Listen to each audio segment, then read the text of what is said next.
عزیز دوستو، حضرت سیدنا لقمان اپنے بیٹے کو نصیحت کرتے ہیں، اور قرآن مجید نے سورہ لقمان کے اندر آپ کی ان نصیحتوں کا ذکر فرمایا ہے۔ اللہ کریم نے ارشاد فرمایا کہ حضرت لقمان ان کی جو بات انہوں نے اپنے بیٹے کے ساتھ کی، فرمایا وَلَا تُصَعِّرْ خَدَّكَ لِلنَّاسِ، اے میرے بیٹے لوگوں کے ساتھ اپنے رخ کو نہ پھیرا کر، غرور کے ساتھ اپنے لب و لہجے کو پھیر نہ لیا کر لوگوں کی طرف سے، اور وَلَا تَمْشِي فِي الْأَرْضِ مَرَحًا، اور زمین پر اکڑ اکڑ کے نہ چلا کر۔ تکبر کے ساتھ اپنے لب و لہجے کو لوگوں سے پھیر نہ لیا کر، اور زمین پر اکڑ کے بھی نہ چلا کر۔ جناب لقمان اپنے بیٹے کو نصیحت فرما رہے ہیں، اور اللہ نے اس کا ذکر قرآن مجید میں فرمایا ہے۔ اسلام ہماری تربیت کرتا ہے ہر موقع پر، اور ہمیں اسباق پڑھاتا ہے زندگی ساری گزارنے کے لیے۔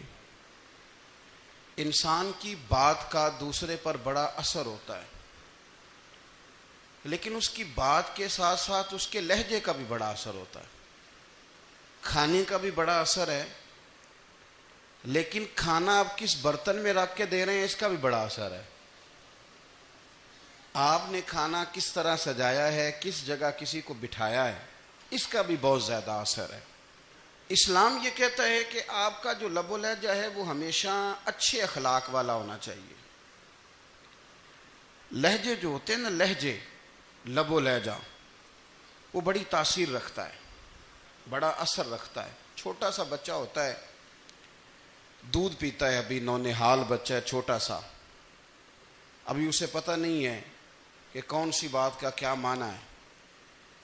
اسی بچے کے آپ نے گال پہ محبت کے ساتھ ہاتھ پھیرا تو وہ ہنس دیتا ہے، لیکن اگر آپ غصے کے ساتھ اس کی گال پہ ہاتھ لگاتے ہیں تو وہ رو دیتا ہے۔ آپ میری بات کو سمجھیں گے، ابھی اس کو لفظوں کے مفاہیم کا نہیں پتا، معانی سے ابھی وہ آگاہ نہیں ہے، معنی نہیں جانتا، پر آپ نے کس لہجے کے ساتھ اس سے پیار کیا یہ اسے پتا ہے۔ یہ جو لہجہ ہوتا ہے نا، لہجہ، اخلاق آپ کا، یہ بڑا اثر کرتا ہے۔ آپ نے گفتگو کی، لیکن اس گفتگو میں آپ کا انداز کیا تھا، لب و لہجہ کیا تھا۔ کچھ لوگ کہتے ہیں میں نے کوئی غلط بات کی ہے، بالکل ٹھیک بات کی ہے۔ بھئی آپ کی بات ٹھیک تھی، پر آپ کا انداز ٹھیک نہیں تھا۔ جہاں بات ٹھیک ہونا ضروری ہے نا، وہاں انداز ٹھیک ہونا بھی بڑا ہی ضروری ہے۔ آپ کے لہجے کا خوبصورت ہونا اور آپ کے لفظوں کا حسین ہونا بھی بڑا ہی ضروری ہے۔ اگر آپ تھوڑا سا معاشرے میں غور کریں تو کچھ لوگ ایسے ہیں جو طبعاً ہی بیچارے دنیا میں آئے ہی شکوہ کرنے کے لیے، ان کے لہجے سے نہ ترش روئی برستی ہے، تلخی ہے۔ وہ جی میں فلاں آدمی کے پاس گیا تو اس نے میری بات نہیں سنی، فلاں شخص سے میری ملاقات ہوئی، میں نے وقت گزارا پر وہ بندہ ٹھیک نہیں نکلا، فلاں کے ساتھ میں آگے بڑھنا چاہ رہا تھا پر میرے معاملات چل نہیں سکے۔ تو بھئی آپ دوسروں کو ناپتے اور تولتے رہے، آپ کو یہ دیکھ لینا چاہیے تھا کہ آپ کا انداز فکر ہی کہیں غلط نہ ہو۔ لہجے، اخلاق، یہ آپ کے لفظوں سے بھی زیادہ اثر بعض اوقات رکھتے ہیں۔ کسی نے کہا تھا کہ میرے لہجے میں غرور آیا تھا، اس کو حق تھا کہ شکایت کرتا تھا، میرے لہجے میں کچھ ایسا کہ جس پہ وہ بیچارہ پریشان ہو گیا، اب اس کا حق بنتا تھا وہ اس پہ شکایت کرتا۔ تو میرے عزیز، آپ بات کو یاد رکھیں گے کہ جو اخلاق ہے، آپ کا جو اخلاق ہے، جو آپ کا کردار ہے، وہ اپنی ایک خوبصورتی رکھتا ہے۔ اس لیے میرے نبی پاک صلی اللہ تعالی علیہ وآلہ وسلم نے فرمایا تم میں کامل مومن وہ ہے جس کا اخلاق زیادہ اچھا ہے۔ جو کہانیاں زیادہ سناتا ہے وہ نہیں، جو اپنی خدمات زیادہ بتاتا ہے وہ نہیں، جو باقی سب کی نفی کر کے کہتا ہے کہ دنیا میں کوئی بندہ ٹھیک نہیں، صرف میں ٹھیک ہوں، وہ والا بندہ نہیں، بلکہ فرمایا جس بندے کا اخلاق زیادہ اچھا ہے۔ اخلاق دیکھیں، یہ جو آپ کا لہجہ ہوتا ہے نا، یہ بہت زیادہ اثرات مرتب کرتا ہے آپ کے گھر پہ بھی باہر بھی. آپ اگر اپنی گفتگو میں باڈی لینگویج کو تھوڑا سا اچھا رکھیں.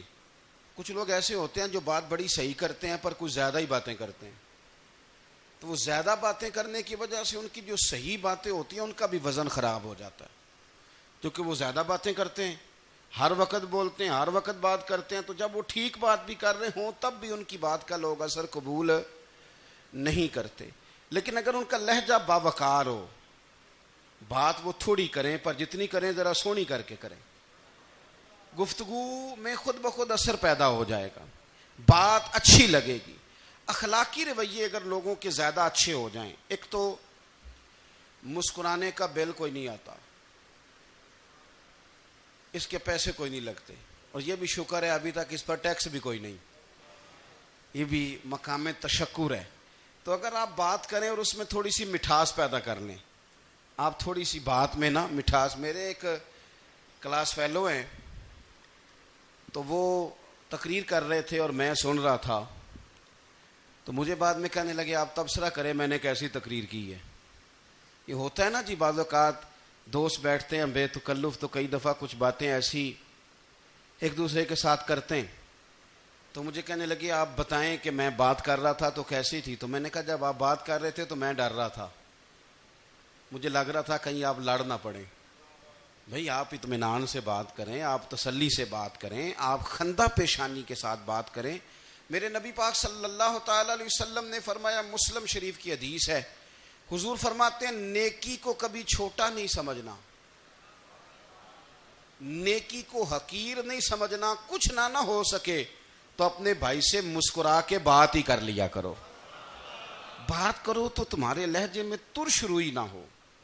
بعض اوقات آپ تلخ بات کرتے ہیں, آپ کا لہجہ تلخ ہوتا ہے تو آپ کی صحیح بات بھی قبول نہیں کی جاتی.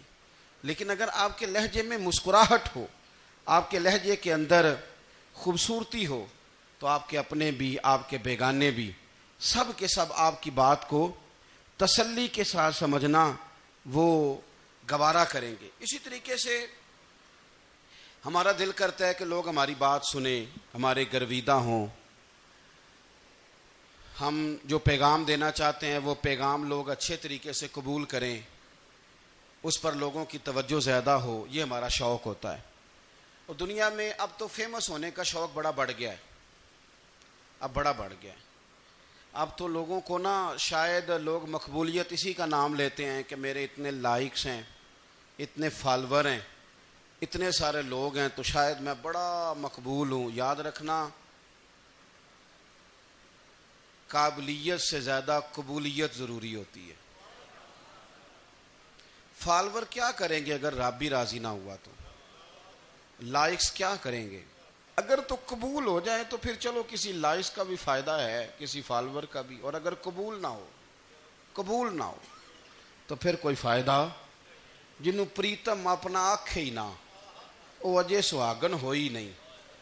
تو جب وہ قبول کر لے پھر تو بڑی بات ہے, اور اگر قبولیت نہ ہو تو پھر بڑے بڑے مجمع بھی کوئی فائدہ نہیں دیتے. ہماری خواہش ہوتی ہے کہ لوگ ہمیں جانیں, لوگ ہمیں پہچانیں, ہمارا بڑا نام ہو, ہمارا بڑا ذکر ہو, ہمارے بڑے تذکرے ہوں.